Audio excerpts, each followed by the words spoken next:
نحمده ونصلي على رسوله الكريم أما بعد فأعوذ بالله من الشيطان الرجيم بسم الله الرحمن الرحيم واتبع سبيل من أناب إلي صدق الله العظيم۔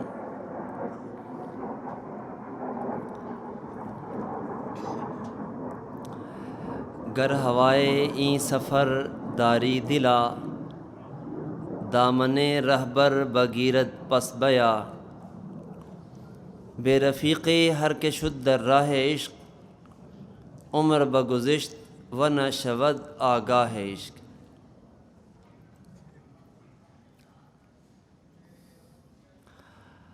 اللہ رب ذوالجلال قرآن پاک میں ارشاد فرماتے ہیں ان اللہ اشتری من المؤمنین انفسهم واموالهم بان لهم الجنہ، اللہ نے ایمان والوں سے ان کی جانیں اور ان کے مال خرید لیے جنت کے بدلے میں۔ وہ اپنی جانیں اپنے مال اللہ کے راستے میں قربان کرتے ہیں، خدا پر فدا کرتے ہیں، اور اللہ فرماتے ہیں یہ جنت کا جو وعدہ ہے وعدن علیہ حقاً فی التوراۃ والانجیل، یہ پکا وعدہ ہے، تورات میں بھی کیا تھا، انجیل میں بھی کیا، اب قرآن پاک میں بھی کر لیا ہم نے۔ ومن اوفی بعہدہ من اللہ، جس نے یہ وعدہ اللہ سے عہد معاہدہ پورا کیا، فاستبشروا ببیعکم الذی بایعتم بہ، یہ جو بیع تم نے کی ہے، سودا کیا ہے، اس سودے پہ مبارکباد قبول کرو۔ وذالک هو الفوز العظیم، بڑی کامیابی یہی ہے۔ اللہ کہتے ہیں میں نے تمہاری جانیں مال خرید لیے۔ خریدنے والے کو عربی میں کہتے ہیں مشتری، ہمارے لکھا تھا نا اخباروں میں مشتری ہوشیار باش، اور بیچنے والے کو کہتے ہیں بائے۔ ہم بائے ہیں، خدا مشتری ہے۔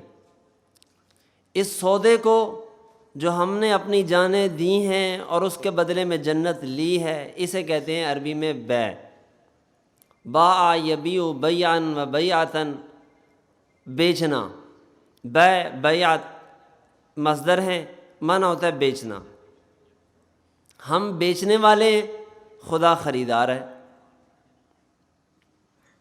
تو پتہ چلا کہ بیعت کا معنی ہے بیچنا۔ ہمارے یہاں کہتے ہیں نا بیعت کر لو، بیعت کر لو، کیا معنی؟ بیچنا۔ ہم نے اپنا آپ خدا کو بیچ دیا، خدا نے خرید لیا۔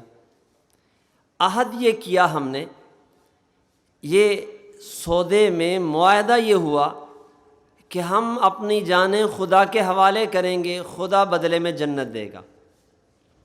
ہم اپنی جانیں خدا کے حوالے کریں گے، کیا معنی؟ اس آنکھ سے وہ دیکھوں گا جو خدا چاہے گا، یہ ہاتھ اس جانب بڑھیں گے، اس چیز کو چھوئیں گے جو خدا چاہے گا، یہ زبان وہ چکھے گی جو وہ چاہے گا، یہ کان وہ سنیں گے جو وہ چاہے گا، یہ قدم ادھر بڑھیں گے جہاں وہ چاہے گا، اس دل میں وہ اس کی محبت آئے گی، وہ چاہتیں آئیں گی جو وہ چاہے گا، اس دماغ میں وہ سوچا جائے گا جو وہ چاہے گا۔ اب میری کوئی چاہت نہیں، جو اس نے چاہنا ہے میں نے اس کے مطابق چلنا ہے۔ یہ ہے معاہدہ۔ اسی لیے قرآن پاک میں جہاں بیع کا لفظ موجود ہے، بیعت کا، علماء معنی کرتے ہیں مفسرین معاہدہ۔ اللہ کے ساتھ ہم نے معاہدہ کر لیا، اسی کو بیعت کہہ لیں، معاہدہ کہہ لیں، بات ایک ہی ہے۔ ہمارے ہاں جماعت والے ایک بات کہتے ہیں، جب گشت پہ جاتے ہیں نا، دعوت دیتے ہیں، بھائی ہم نے کلمہ پڑھ کے اللہ رب ذوالجلال سے یہ معاہدہ کر لیا ہے، یہ عہد کر لیا ہے کہ اللہ ہم گناہوں سے بچتے ہوئے تیرے حکموں کو، تیرے پیارے حبیب کے طریقوں کے مطابق گزاریں گے، اپنی زندگی گزاریں گے۔ یہ ہم نے عہد کر لیا ہے، یہ معاہدہ کر لیا ہے۔ یہ عہد معاہدہ وہی بیعت ہے، بیعت کہہ لو عہد کہہ لو ایک ہی بات ہے۔ سوال پیدا ہوتا ہے بیعت تو پھر ہم نے کی خدا سے، اللہ سے بیعت کی ہے، آج یہ کیوں کہتے ہیں کہ جی پیر صاحب سے بیعت کرو، پیران کیوں کہتے ہیں ہمارے ہاتھ پہ بیعت کرو؟ یہ حکم خدا نے دیا ہے، اللہ نے یہ حکم خود دیا ہے اپنے نمائندے کو۔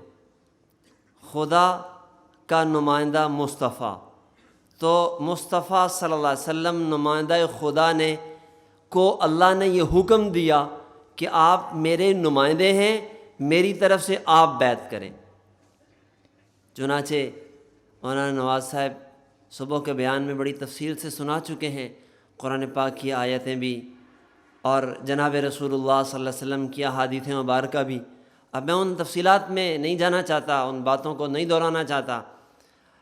قرآن پاک سورہ ممتحنہ آیت نمبر 12 میں اللہ فرماتے ہیں، اے نبی پاک صلی اللہ علیہ وسلم، جب آپ کے پاس ایمان والیاں آئیں تو انہیں بیعت کر لیا کریں۔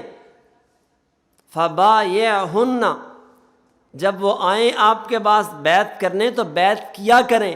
اب خدا حکم دے رہا ہے اپنے نمائندے کو کہ آپ بیعت کریں۔ نبی نمائندہ خدا ہے اور ولی عالم وہ نمائندہ مصطفیٰ ہے، تو عالم علماء اولیاء بیعت کر رہے ہیں آج نبی پاک صلی اللہ علیہ وسلم کے نمائندے ہونے کی حیثیت سے۔ یہ بیعت پیر کے ہاتھ پہ نہیں ہو رہی، دیکھنے کو ہاتھ تو پیر کا ہے لیکن یہ بیعت حقیقت میں خدا کے ساتھ معاہدہ ہے۔ کس بات کا؟ ترک معاصی کا۔ کس بات کا؟ ربا آج کے بعد میرے اس ظاہر پہ، اس 5-6 فٹ کی باڈی پہ اور میرے باطن میں اگر ہوں گے تو تیرے احکام ہوں گے، میرے ظاہر و باطن سے تیرے احکام چھلکتے نظر آئیں گے۔ تو یہ اللہ کے ساتھ ایک معاہدہ ہے بیعت کرنا۔ چنانچہ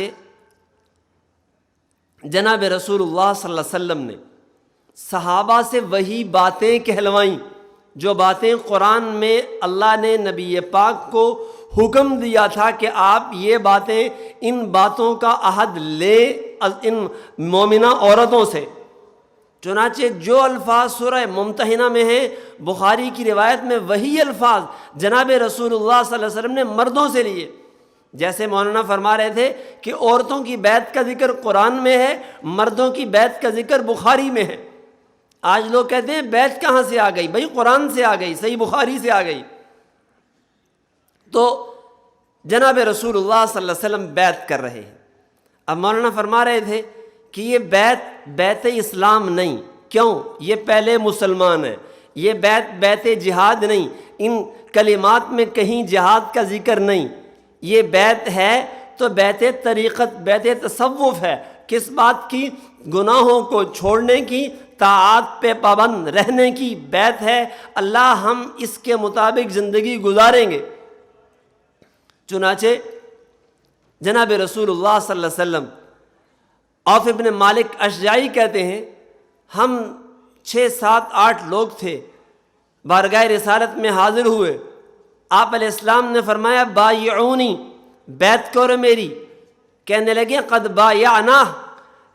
بایعناک، آقا ہم تو پہلے ہی بیعت کر چکے ہیں۔ نبی پاک صلی اللہ علیہ وسلم نے پھر فرمایا بایعونی، میری بیعت کرو۔ کہتے ہیں ہم نے ہاتھ آگے بڑھا دیے، ہم نے بیعت کی۔ رسول اللہ صلی اللہ علیہ وسلم نے پھر وہی کلمات کہلوائے ہم سے جو کلمات آپ لوگوں سے کہلواتے تھے، جو قرآن میں ہیں، جو صحیح بخاری کی حدیث میں ہیں۔ کہتے ہیں مسند احمد کی روایت میں مزید الفاظ ہیں، ہاں نبی پاک نے کچھ اضافہ کیا، کیا؟ لا تسألوا الناس شیئا، لوگوں سے سوال نہ کیا کرو، اللہ سے مانگو، لوگوں سے نہ، بندوں سے نہ مانگو۔ تو نبی پاک علیہ السلام صحابہ کو کہہ رہے ہیں جو پہلے بیعت کر چکے ہیں، تجدید بیعت کا حکم دے رہے ہیں۔ پتہ چلا کسی شیخ کے ہاتھ پہ پہلے میں بیعت کر چکا ہوں، دوبارہ پھر کلمات کہتا ہوں، تجدید کرتا ہوں، یہ بھی حدیث سے ثابت ہے۔ تو بیعت کی تعریف سمجھ آئی تو ساتھ اس کا مقصد بھی سمجھ آ گیا۔ بیعت کس لیے کرنی ہے؟ ظاہر و باطن کی اصلاح کے لیے، اپنے ظاہر اور باطن کو ٹھیک کرنے کے لیے۔ اسی کو ہمارے حضرات بزرگوں نے بڑے پیارے انداز سے سمجھایا۔ لوگ کہتے ہیں جی بیعت کیوں ہوتی ہے؟ تھانوی رحمہ اللہ تعالیٰ فرماتے ہیں جس طرح اللہ نے دنیا میں مجھے ایک جسم عطا فرمایا ہے، ایسے ہی خدا نے اس جسم کے اندر مجھے ایک روح عطا فرمائی ہے۔ جسم بیمار ہوتا ہے، میں ڈاکٹر کے پاس جاتا ہوں علاج معالجے کے لیے، ایسے ہی روح بیمار ہوتی ہے، اس کے لیے بھی ضرورت پڑتی ہے کسی روحانی معالج کے پاس جا کے علاج کروانے کی۔ جسم بیمار ہوتا ہے، میں خود دوائی کھاؤں، ممکن ہے صحت پانے کی بجائے الٹا اور بیمار ہو جاؤں۔ تھانوی اپنا واقعہ لکھتے ہیں، فرماتے ہیں کہ مجھے بخار ہونا شروع ہو گیا برسات کے بعد، برسات گزرتی بخار ہو جاتا، 1 سال بخار ہوا، طبیب کو بلایا، نسخہ لکھ دیا، اگلے سال پھر بخار ہوا، طبیب آیا، اس نے پھر وہی نسخہ لکھ دیا۔ جب بار بار وہ نسخہ ایک ہی لکھ رہا تھا ہر سال، تو میں نے کہا یہ نسخہ لکھ کے اپنے پاس بھی رکھ لو۔ چنانچہ اگلے سال پھر بخار ہوا، میں نے وہی نسخہ دوبارہ تیار کروایا اور لے لیا۔ کہتے ہیں رتی برابر فائدہ نہیں ہوا، پھر طبیب کو بلانا پڑا، آئے اور آ کے اس نے نسخہ دوبارہ لکھا اور اس میں کچھ تبدیلی کر دی۔ تبدیلی کیوں کی؟ پتہ چلا پہلے صرف صفرا ہوتا تھا، اب ساتھ بلغم بھی ہو گئی، اس لیے اس دوا نے کچھ بھی فائدہ نہ دیا۔ اب میں خود علاج کرتا ہوں اپنا، میرے سر میں درد ہوئی، پونسٹان بھی کھا لی اور بھی کوئی گولی کھا لی، بیمار بخار ہو گیا، پیناڈول کسی نے کہا کھا لو، فلانی کھا لو، فلانی کھا لو۔ آپ کے ساتھ بارہا ایسا ہوتا ہوگا، تجربے میں بات ہمیں کئی دفعہ انسان بڑی بڑی دوائیاں کھاتا ہے، ٹھیک نہیں ہوتا، ڈاکٹر کے پاس گئے، تھوڑی سی دوائی لی، ٹھیک ہو گئے۔ جس طرح جسمانی امراض میں شفا انسان کو خود دوائیاں کھانے سے نہیں ملتی بسا اوقات، ایسے ہی روحانی امراض میں شفا خود نہیں ملتی۔ جسمانی امراض کو سمجھنا پھر آسان ہے، روحانی امراض کو سمجھنا زیادہ مشکل ہے۔ پھر ان کی دوا کیا ہے، علاج کیا ہے؟ تکبر ہے میرے اندر اور میں اسے عاجزی سمجھ رہا ہوں، میں عاجزی کی صورت پیش کر رہا ہوں۔ تھانوی فرماتے تھے کہ عالم ہے پیچھے بیٹھ گیا، کیوں پیچھے بیٹھ رہے ہو بھائی، آگے کیوں نہیں آگے بیٹھتے؟ اس لیے پیچھے بیٹھ رہے ہیں، عاجزی کے طور پہ نہیں، اس لیے بیٹھ رہے ہیں کہ میرا نام پکارا جائے گا اور مجھے کہا جائے گا مولانا صاحب آپ تشریف لائیے، اسٹیج پہ بیٹھیے۔ اب ظاہر صورت عاجزی کی ہے، حقیقت میں تکبر ہے۔ بتائے گا کون؟ یہ شیخ کامل بتائے گا۔ تیرے اندر تکبر کا عارضہ ہے، مرض ہے، بہت بڑا عالم ہے۔ حضرت تھانوی کے پاس آتے ہیں، کون ہے؟ حکیم الاسلام قاری طیب صاحب ہیں۔ حضرت فرماتے ہیں جوتے سیدھے کیا کرو خانقاہ کے اندر۔ عالم بہت بڑا ہے لیکن خانقاہ میں آتے ہیں جوتے سیدھے کروائے جاتے ہیں۔ بتائے گا کون مرض؟ علم نہیں بتائے گا، شیخ کامل بتائے گا مرض کیا ہے۔ تو بیعت کرنا کیوں ہے؟ ظاہر و باطن کی اصلاح کے لیے، لیکن بیعت کے لیے کچھ شرائط بھی ہیں۔ اگر وہ شرائط پوری کی جائیں تو بیعت فائدہ مند ہوگی، اگر وہ شرطیں پوری نہیں کرتے تو صرف بیعت ہی ہوئے، رسم ہی پوری کی، حقیقت حاصل نہیں ہوگی۔ شرائط کیا ہیں؟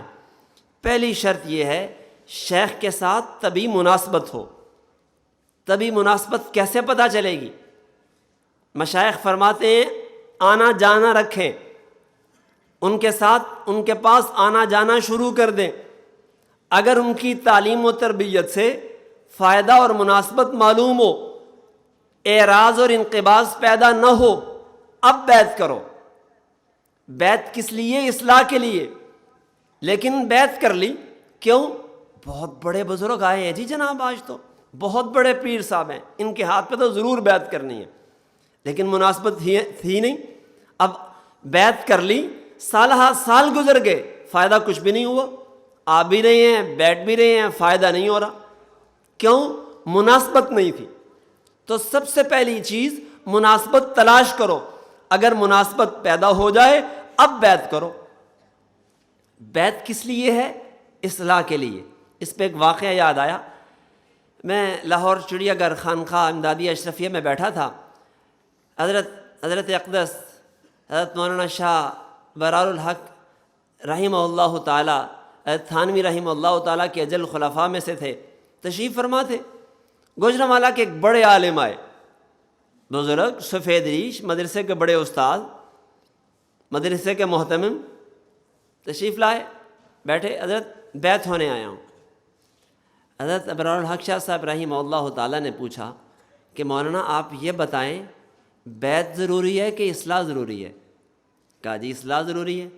کہا پھر آپ مجھ سے اصلاح خط و کتابت اصلاحی تعلق قائم کریں، جب ہو جائے گی تو میں بیعت کر لوں گا۔ کیا معنی؟ مناسبت پیدا ہوگی تو بیعت کروں گا، جب تک مناسبت نہیں، تعلق نہیں، بیعت کا فائدہ کوئی نہیں۔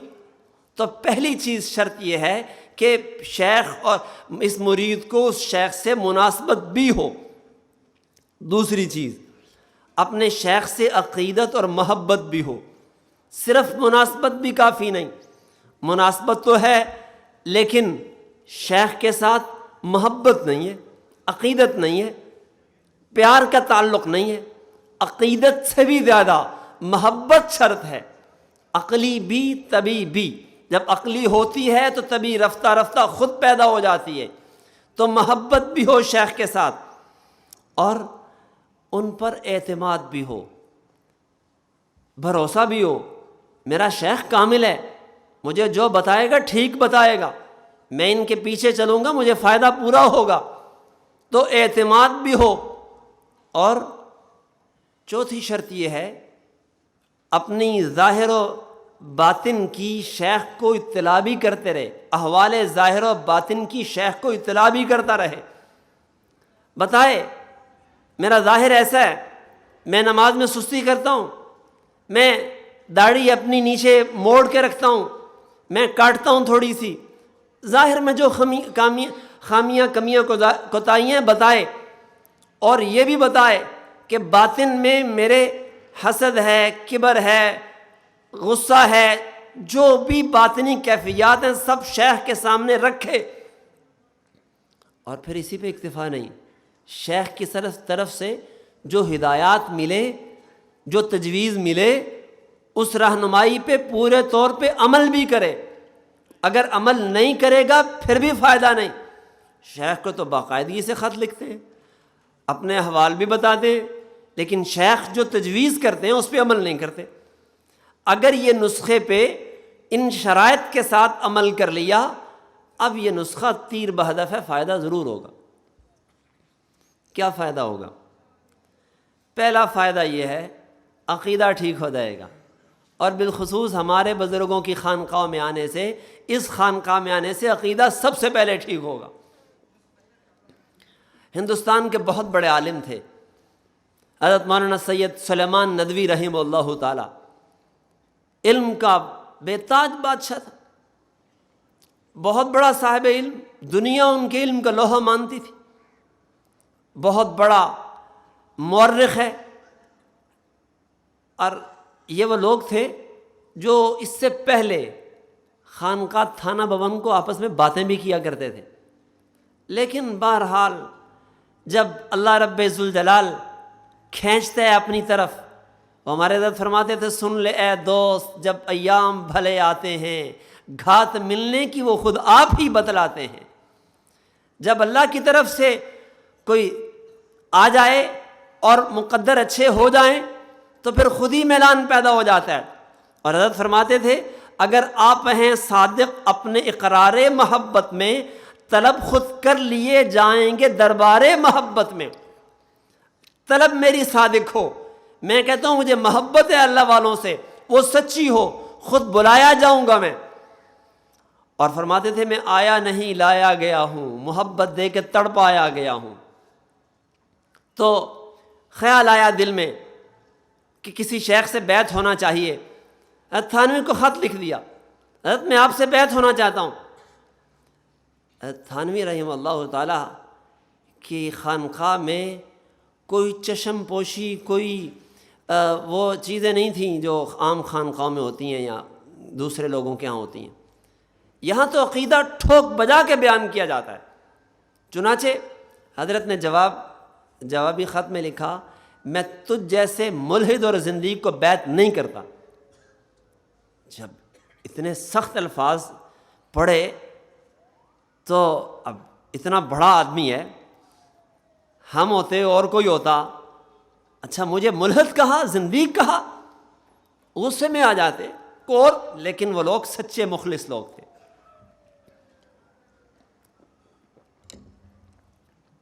وہاں اخلاص تھا. چنانچہ حضرت نے جواباً خط لکھا کہ آپ نے میرے ساتھ زیادتی کی، مجھے جو ملحد اور زندیق کہا. تو حضرت نے پھر خط لکھا اور اس میں فرمایا کہ آپ کے فلاں فلاں نظریات قرآن و سنت سے متصادم ہیں، اس لیے آپ کو ملحد اور زندیق لکھا. مثلاً جسمانی معراج کے منکر تھے، مثلاً جہنم کے ہمیشہ رہنے کے منکر تھے. جہنم ہمیشہ نہیں رہے گی، ایک دن فنا ہو جائے گی، اس میں رہنے والے سارے نکل جائیں گے، ختم ہو جائیں گے. جہنم کے خلود کے قائل نہیں تھے وغیرہ ذالک. حضرت نے فرمایا آپ کے یہ نظریات قرآن و سنت سے متصادم ہیں، میرے پاس آئیں، مجھے سمجھائیں یا مجھ سے سمجھیں، مجھ سے سمجھیں یا مجھے بتائیں، سمجھائیں کیا موقف ہے آپ کا. چنانچہ جب طلب صادق ہو تو پھر انسان قربانی بھی کرتا ہے. حضرت سید سلیمان ندوی رحمہ اللہ تعالیٰ پہنچ گئے خانقاہ تھانہ بھون.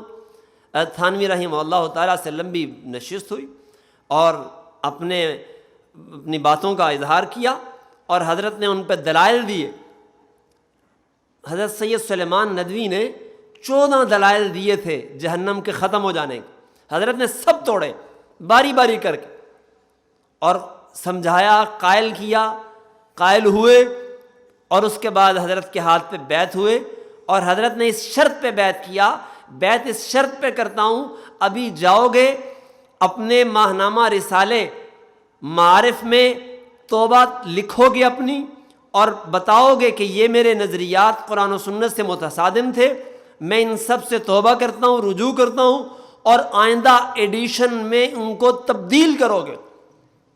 سیرت النبی حضرت کی جو کتاب ہے مارکۃ الآراء، ان کے استاذ شبلی نعمانی نے 2 جلدیں لکھی تھیں، باقی حضرت نے لکھی تھی. وہ اس قسم کے نظریات سے بھری ہوئی تھیں. فرمایا اس کو صحیح کرو گے، اگلے ایڈیشن میں تبدیل کرو گے ساری باتیں، اس شرط پہ بیعت کرتا ہوں. چنانچہ اس شرط پہ بیعت ہوئے اور اپنی زندگی بدلی. تو پہلا فائدہ یہ ہوگا کہ ہمارے بزرگوں کے ساتھ تعلق قائم کرنے سے عقیدہ ٹھیک ہوگا. زندگی بھر ذکر اذکار کرتے رہے، عقیدہ نہیں ٹھیک کوئی فائدہ نہیں، بیکار ہے سب ذکر اذکار. عقیدہ نہیں ٹھیک تو انسان جنت میں نہیں جا سکتا. عقیدہ ٹھیک ہے تو جنت ملے گی، عقیدہ ٹھیک ہے تو اعمال قبول ہوں گے، ورنہ کوئی عمل قابل قبول نہیں ہے. دوسرا فائدہ یہ ہوگا بیعت کرنے سے، جتنا بڑا عالم ہی کیوں نہ ہو، انسان کمزور ہے، بشری کمزوریاں ہوتی ہیں، انسان نہیں چھوڑ سکتا. شیخ کامل سے بیعت ہونے سے چھوٹ جائیں گی رفتہ رفتہ. ہمارے شیخ نے ہی سنایا پچھلے دفعہ بیان میں، حضرت حاجی امداد اللہ مہاجر مکی رحمہ اللہ تعالیٰ نے حضرت مولانا رشید احمد گنگوہی رحمہ اللہ تعالیٰ جو فقیہ النفس کہلاتے تھے، ابو حنیفہ ثانی کہلائے، ان کو ایک دن فرمایا رشید احمد آپ مجھ سے بیعت کر لو. کہا حضرت آپ بیعت کرنے کو کہتے ہیں، میں مدرس آدمی ہوں، ذکر اذکار کرنے کا معمول نہیں ہے، عادت نہیں ہے، مدرس آدمی ہوں، درس و تدریس سے فرصت نہیں ملتی، بیعت ہوں گا تو آپ کہیں گے ذکر کرو. اور میں رشید احمد میں نے بیعت ہونے کو کہا ہے، ذکر کرنے کو تو نہیں کہا. اچھا حضرت ٹھیک ہے جیسے آپ فرمائیں. بیعت کر لی. حضرت نے خدام سے کہہ دیا کہ رات بستر مولانا کے میرے کمرے میں بچھانا. رات جب سوئے تو حضرت حاجی صاحب رات اٹھے اور نوافل، تہجد، تسبیحات، ذکر اذکار، ضربیں، آنکھ کھل گئی. دیکھا شیخ تو میرے پیر صاحب تو نوافل میں مصروف ہیں، عبادت میں مصروف ہیں، ذکر کر رہے ہیں اور میں سویا پڑا رہا ہوں. اٹھے اور نوافل ادا کیے، شیخ کے ساتھ ذکر کیا، اس ذکر کی وہ لذت حاصل ہوئی، پھر زندگی بھر ذکر نہیں چھوٹا۔ اب یہ چیز شیخ کے بغیر حاصل نہیں ہو سکتی۔ ایک دن حضرت حاجی صاحب پوچھنے لگے کہ مودی رشید احمد، آپ نے بیعت کی ہے تو کیا تبدیلی محسوس کی اپنے اندر؟ اور میں حضرت پہلے اور اب میں فرق یہ ہے کہ اب مد و ضم کا کوئی اثر نہیں ہوتا، اب مدہ ضم دونوں برابر ہو گئے۔ کیا مطلب؟ مدہ ہو رہی ہے تو بھی اللہ رب ذوالجلال نے جو خوبیاں دی ہیں ان پر ہو رہی ہے، اور اگر ضم ہو رہی ہے تو میں تو ہوں ہی اسی قابل، تو مدہ اور ضم دونوں برابر ہو گئیں۔ یہ نشانی ہے اس بات کی کہ اخلاص کے اعلیٰ مقام پہ پہنچ گئے۔ تو بیعت کرنے سے بڑا فائدہ یہ ہوتا ہے کہ آدمی کی بہت سی کمی بیشیاں، کمیاں کوتاہیاں، ان کا انسان کو پتہ چل جاتا ہے۔ خود جتنی بھی کتابیں پڑھ لیں ان عیوب پہ اطلاع نہیں ہو سکتی جب تک کسی شیخ سے تعلق نہ ہو۔ اور حضرت گنگوہی سے کسی نے پوچھا، آپ اتنے بڑے عالم ہیں اور بیعت میں جا کے حاجی صاحب کے ہاتھ پہ، وہ تو عالم بھی نہیں۔ کہا بھائی ہم نے مدرسے کے اندر جو آج تک مٹھائیوں کے نام پڑے تھے، چکھنے کا موقع حاجی صاحب کے پاس جا کے ملا۔ یعنی علوم پڑھے تو مدرسوں میں تھے، لیکن ان کی حقیقت اور ان کی لذت بیعت کے بعد حاصل ہوئی۔ تو یہ فائدے بیعت سے ہوں گے، بیعت کیے بغیر یہ فوائد حاصل نہیں ہو سکتے۔ اور پھر بڑے سے بڑا پاپی ہو، بڑے سے بڑا مجرم اور گناہ گار ہو، بیعت کرنے سے سارے گناہ چھوٹ جائیں گے۔ پہلے دن نہ چھوٹیں، رفتہ رفتہ سب کچھ چھوٹ جائے گا۔ اللہ اکبر۔ وہ جگر مراد آبادی کتنا بڑا آدمی تھا، ہندوستان کے شاعروں میں سے چوٹی کا شاعر ہے، لیکن شرابی، زندگی شراب پینے میں گزار دی، اور اتنی شراب پیتا، اتنی شراب پیتے کہ 2 آدمیوں کے سہارے مشاعرے کے اندر اٹھا کے لائے جاتے۔ لیکن بات وہی ہے کہ جب ادھر سے بلاوا آ جائے، محبت دونوں عالم میں یہ جا کر پکار آئی، محبت دونوں عالم میں یہی جا کر پکار آئی، جسے خود یار نے چاہا اسی کو یاد یار آئی۔ تو جب پکارا وہاں سے آواز آئی، دل میں خیال پیدا ہوا، نہیں یار بڑی پی لی، بڑی پی لی، اب توبہ کرنی چاہیے۔ اور وہ کہتے تھے اب ہے روز حساب کا دھڑکا، اب ہے روز حساب کا دھڑکا، پینے کو تو بے حساب پی لی۔ تو خیر دل میں دائیا پیدا ہوا۔ دوست تھے اپنے خواجہ عزیز الحسن مجذوب، ڈپٹی کلکٹر تھے، بہت بڑے آدمی تھے۔ کہنے لگے آپ اتنے بڑے ڈپٹی کلکٹر تھے، عہدہ بھی چھوڑ دیا، یہ گول ٹوپی، یہ تبدیلی کہاں سے آئی؟ بتایا جی وہاں خانقاہ تھانہ بھون جاتا ہوں، وہاں سے تبدیلی آئی۔ کہا مجھے بھی وہاں لے جاؤ، لیکن ایک شرط ہے، جاؤں گا شراب نہیں چھوڑوں گا، وہاں جا کے بھی شراب پیوں گا۔ حضرت خواجہ صاحب نے خط لکھ دیا حضرت تھانوی کو کہ دوست ہے میرے جگر مراد آبادی اور وہ شرابی ہیں، کہتے ہیں خانقاہ بھی آنا چاہتا ہوں، شراب بھی نہیں چھوڑنا چاہتا، ساتھ لے کے جاؤں گا، وہاں بھی پیا کروں گا۔ حضرت نے فرمایا ٹھیک ہے آنے دو، لیکن میں انہیں خانقاہ میں نہیں اپنے گھر میں ٹھہرا لوں گا۔ نبی پاک صلی اللہ علیہ وسلم نے کافروں کو اپنے گھر میں ٹھہرایا، میں گناہ گار مسلمان کو اپنے گھر میں نہیں ٹھہراؤں گا۔ خط کا جواب آیا، جب خط پڑھا تو بڑے روئے کہ ہم تو سمجھتے تھے یہ اللہ والوں کو، یہ ہم لوگوں سے گناہ گاروں سے نفرت کرتے ہیں، یہ اتنی محبت کرتے ہیں ہم سے۔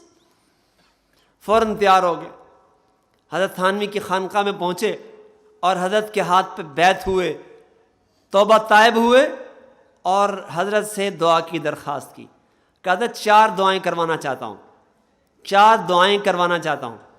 کیا دعائیں ہیں 4؟ پہلی دعا یہ فرمائیں کہ شراب چھوٹ جائے، چھٹتی نہیں ہے منہ کو یہ کافر لگی ہوئی، دعا کریں یہ چھوٹ جائے۔ دوسری دعا فرمائیں یہ داڑھی رکھ لوں۔ تیسری دعا فرمائیں اللہ حج کا موقع نصیب فرمائے، اللہ حج کی توفیق دے۔ اور چوتھی دعا فرمائیں اللہ خاتمہ ایمان پہ فرمائے۔ حضرت نے ہاتھ اٹھائے، چاروں دعائیں فرما دی، واپس چلے گئے۔ اب شراب تو چھوٹتی نہیں تھی، لیکن زبردستی چھوڑی تو بیمار ہو گئے، اتنے زیادہ بیمار ہو گئے، ہسپتال داخل ہو گئے اور موت کے منہ میں تقریباً جا پہنچے۔ ڈاکٹروں کا بورڈ بیٹھا، انہوں نے کہا آپ قوم کا بہت بڑا سرمایہ ہیں، بہت بڑے شاعر ہیں قوم کے، آپ ہماری تجویز یہ ہے تھوڑی تھوڑی پیتے رہا کریں، تھوڑی تھوڑی پیتے رہا کریں۔ اچھا بتاؤ تھوڑی تھوڑی پیوں گا تو کتنے سال جیوں گا؟ کہا اور کو 10 سال جی لیں گے۔ کہا اگر نہیں پیوں گا، نہیں پئیں گے تو ابھی تھوڑے دنوں میں مر جائیں گے۔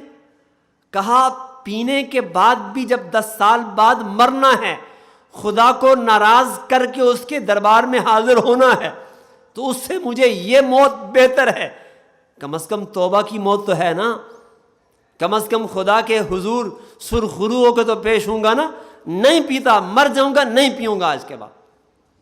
چنانچہ نہیں پی، اللہ نے صحت دی، شفا عطا فرمائی، داڑھی بھی رکھ لی، اور اللہ نے حج کا بھی موقع دیا۔ حج پہ گئے، اتفاق سے کوئی اس زمانے میں حادثہ ہو گیا، مدینے میں کافی دن رہنے کا موقع ملا، اور وہاں نبی پاک کے روضے پہ جاتے تھے، اور وہاں رسول اللہ صلی اللہ علیہ وسلم کے ساتھ عشق و محبت کا اظہار اپنے اشعار میں کرتے رہے۔ بہرحال وہاں سے واپس آئے، ایک دن ٹانگے میں بیٹھے ہوئے تھے، تانگے میں بیٹھ کے جا رہے تھے، اپنا ہی شعر تھا ایک، تانگے والا وہ پڑھ رہا ہے، چلو دیکھ آئیں تماشا جگر کا، سنا ہے وہ کافر مسلمان ہوا ہے۔ وہ گنگنا رہا ہے، چلو دیکھ آئیں تماشا جگر کا، چلو دیکھ آئیں تماشا جگر کا، سنا ہے وہ کافر مسلمان ہوگا۔ تو وہ پڑھ رہا ہے، گنگنا رہا ہے، اتنے میں پیچھے سے تانگے میں بیٹھے ہوئے کسی بابے کے، داڑھی والے بابے کے اونچی اونچی رونے کی آواز آنا شروع ہو گئی۔ تانگے والے نے پیچھے مڑ کے دیکھا، پوچھا کیا ہوا بابا، کیوں روتا ہے؟ پتہ چلا یہی جگر مراد آبادی ہے، تو نے دیکھا تھا پہلے جب کلین شیو تھا، اب داڑھی آ گئی ہوئی ہے۔ اللہ رب ذوالجلال اللہ والوں کی صحبت میں رہنے سے بڑی تبدیلیاں انسان کی زندگی میں رونما فرماتے ہیں۔ کیوں؟ اس لیے کہ یہ بیعت ہم ان بزرگوں کے ہاتھ پہ ظاہراً ہو رہے ہیں، حقیقت میں ہم خدا کے ساتھ معاہدہ کر رہے ہیں۔ تو پتہ یہ چلا بیعت صرف ہاتھ میں ہاتھ دے کے شیخ سے کچھ کلمات پڑھنے کا نام نہیں، بیعت اصل میں معاہدہ ہے رب کے ساتھ، اور رب کے نمائندے نبی پاک صلی اللہ علیہ وسلم کے ساتھ، اور پھر ان کے نمائندے شیخ کے ساتھ۔ یہ معاہدہ ہے اس بات کا کہ آج کے بعد میری زندگی کے اندر اللہ رب ذوالجلال کی ایک آن، ایک گھڑی، ایک لمحہ بھی نافرمانی نہیں ہوگی۔ اگر یہ معاہدہ میں نے کر لیا، اس معاہدے پہ میں پورا اترا، تو میں نے بیعت کی، مجھے فائدہ ہوا۔ اور اگر یہ بیعت سے فائدہ نہیں ہوا، فائدہ کیوں نہیں ہوا؟ میں نے بتایا نا 4 شرطیں، وہ حضرت خواجہ عزیز الحسن مجذوب نے بڑے پیارے انداز سے بڑے خوبصورت شعر میں جمع کر دیا۔ 4 شرطیں لازمی ہیں استفاضہ کے لیے، 4 شرطیں لازمی ہیں استفاضہ کے لیے۔ استفاضہ مانا کسب فیض حاصل کرنے کے لیے 4 شرطیں لازم ہیں۔ کیا؟ اطلاع و اتباع و اعتقاد و انقیاد۔ اطلاع و اتباع و اعتقاد و انقیاد۔ پہلے اطلاع، جو کمی کوتاہی میرے اندر ہے، جو میں اپنے ظاہر میں باطن میں کمی دیکھتا ہوں، میں شیخ کو اطلاع کروں، جھجکنا نہیں، شرمانا نہیں۔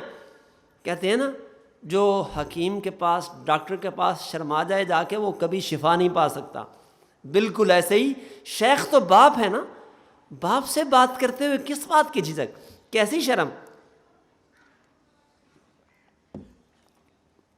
شیخ کو اطلاع دیں، میرے اندر یہ خامی ہے، یہ کمی کوتاہی ہے۔ اطلاع، اگر آپ کو زیادہ شرم آتی ہے، آپ میسیج کر دیں، خط لکھ دیں، شیخ سے پوچھ لیں کہ جی میں اپنی زبان سے نہیں بیان کر سکتا اپنے گناہ، اپنی نافرمانیاں، میں خط لکھ دیا کروں، میں آپ کو میسیج کر دیا کروں، کوئی اور طریقہ۔ تو پہلی شرط اطلاع، دوسری اتباع، جو بتائیں اس پہ 100% عمل بھی ہو، تیسری اعتقاد، سب سے بنیادی شرط، اعتقاد ہوگا تو اطلاع ہوگی، اتباع بھی تبھی ہوگی، اور انقیاد اپنے آپ کو ان کے سامنے جھکا دینا، سر تسلیم خم کر دینا. کل میت فی ید الغاسل، مردہ بدست زندہ ان کے سامنے ہو جاؤ. اور ہمارے شیخ تو کتنی پیاری بات فرمائی. لاہور میں ایک دن بیان تھا چند ماہ پہلے، فرمایا فیض وہ پاتا ہے جو شیخ کا نوکر بن جائے. شیخ کے سامنے نوکر بن کے جو رہے نا وہ فیض پاتا ہے. اور جو اپنی پھوپھا رکھنا چاہے، وہ فرمایا مٹا دیجئے مٹا دیجئے، میں مٹنے ہی کو آیا ہوں. تو یہاں تو مٹائیں گے شیخ کے سامنے اپنے آپ کو تبھی فائدہ ہوگا. اگر مٹاتے نہیں، پھوپھا رکھتے ہیں، پھر کچھ فائدہ نہیں، پھر چلے جائیں کہیں اور. تو فرمایا اطلاع و اتباع و اعتقاد و انقیاد، 4 شرطیں لازمی ہیں استفادہ کے لیے. یہ مقفع قول ہے رنگین بھی سنگین بھی، یہ مقفع قول ہے رنگین بھی سنگین بھی. دیکھنے میں تو بڑی پیاری پیاری خوبصورت باتیں ہیں، بڑا مقفع مسجع شعر ہے، لیکن ہے بڑا سنگین. عمل کرنا مشکل ہے. ہر بات بتانی ہے شیخ کو، پھر شیخ کی ہر بات ماننی ہے، محبت اور اعتقاد بھی رکھنا ہے، اپنے آپ کو ان کے سامنے یوں سر تسلیم خم کر دینا ہے. یہ مقفع قول ہے رنگین بھی سنگین بھی، حضرت مرشد کا یہ ارشاد رکھتا عمر یاد. حضرت مرشد کا یہ ارشاد رکھتا عمر یاد. جب تک یہ ارشاد یاد رہے گا، اس پر عمل ہوگا تو فائدہ ہوگا. اور محض بیعت کر لی، جی میں تو فلاں پیر صاحب کا بیعت. اور بعض ہمارے دوست ایسے ہیں بیچارے، وہ جو بھی بزرگ آئے نا بیعت کے اعلان ہر بزرگ کی بیعت کرنے لگے. بھائی بیعت کرنا سنت ہے، جیسے میں نے عرض کیا سنت ہے، رسول اللہ صلی اللہ علیہ وسلم نے کیا ہے، صحابہ نے کیا. اور حکم کیا ہے؟ علماء فرماتے ہیں مستحب ہے. بیعت کرنا مستحب ہے یا سنت ہے؟ اور اصلاح فرض ہے. قرآن کہتے ہیں یا ایھا الذین آمنوا اتقوا اللہ، تقوی اختیار کرنا فرض ہے. کونوا مع الصادقین اس کا طریقہ ہے. تو تقوی اختیار کرنا فرض ہے. اگر تقوی اختیار نہیں کیا، محض رسمی طور پہ بیعتیں کرتے ہیں، محض مشائخ کی خانقاہوں میں آنا جانا ہے، پھر کوئی فائدہ نہیں. پھر بہتر ہے جیسے ہم تھے پہلے ویسے ہی رہیں. لیکن یہ تقوی اختیار کرنا قرآن کا حکم ہے. بحیثیت مسلمان میرے اوپر لازم ہے میں تقوی اختیار کروں. طریقہ قرآن نے بتایا کونوا مع الصادقین، اللہ والوں کے ساتھ رہو. اور کتنا رہو. ہمارے حضرت فرماتے تھے، حضرت حکیم اختر صاحب رحمہ اللہ تعالی فرمایا کرتے تھے اس طرح ساتھ رہو جیسے لنگڑے آم کو پیوند کاری کی جاتی ہے، دیسی آم کو لنگڑے آم کی پیوند کاری کی جاتی ہے اور رسی کے ساتھ مضبوطی سے باندھ دیا جاتا ہے. ایسے تم اپنے مشائخ کے ساتھ اپنے آپ کو باندھ لو. جب تک شیخ کا تم پہ رنگ نہیں چڑھتا اس وقت تک فائدہ نہیں ہوگا. اور قربان جائیں کیا پیاری بات مثال سمجھائی. فرماتے یہ سائنسی تحقیق کیا کہ شیخ کے ساتھ اپنے آپ کو اس طرح مضبوط باندھ لو. کس طرح؟ جس طرح دیسی آم کو لنگڑے آم کے ساتھ پیوند کر دیا جاتا ہے. جب اس طرح اپنے شیخ کے ساتھ اپنے آپ کو مضبوطی سے باندھ دیا جائے گا، پھر شیخ کا رنگ چڑھے گا اور پھر زندگی میں تبدیلی نہ آئے ممکن نہیں. حضرت لاہوری رحمہ اللہ تعالیٰ فرمایا کرتے تھے 40 دن دے دو مجھے. اور کس طرح؟ جو میں کھلاؤں وہ کھاؤ، جو پینے کو دوں وہ پیو، جو پہناؤں وہ پہنو، جہاں سلاؤں وہاں سو. جس طرح میں ہدایت کروں 40 دن میرے ساتھ رہ لو، اس کے بعد جو میں ہوں وہ تم ہو جاؤ گے. آج بھی ہم کر کے دیکھ لیں. مشائخ کی خانقاہوں میں آنا جانا تو رکھتے ہیں، لیکن اللہ والوں کے ساتھ اس طرح 40 دن کم از کم مضبوطی سے اپنا تعلق قائم کر کے دیکھ لیں، پھر انشاءاللہ ہماری زندگیاں نہ بدلیں ممکن نہیں ہے. اللہ رب ذوالجلال مجھے بھی حقیقی فیض نصیب فرمائے اپنے اکابر کا، بزرگوں کا، اور آپ سب کو بھی اور ہم سب کو اپنے مشائخ کے نقش قدم پہ یوں چلنے کی توفیق نصیب فرمائے. اور جناب رسول اللہ صلی اللہ علیہ وسلم اور اللہ رب ذوالجلال کے احکامات کو ان مشائخ کے بتائے ہوئے طریقوں کے مطابق پورا کرنے کی اللہ ہمیں توفیق نصیب فرمائے۔ وآخر دعوانا ان الحمد للہ۔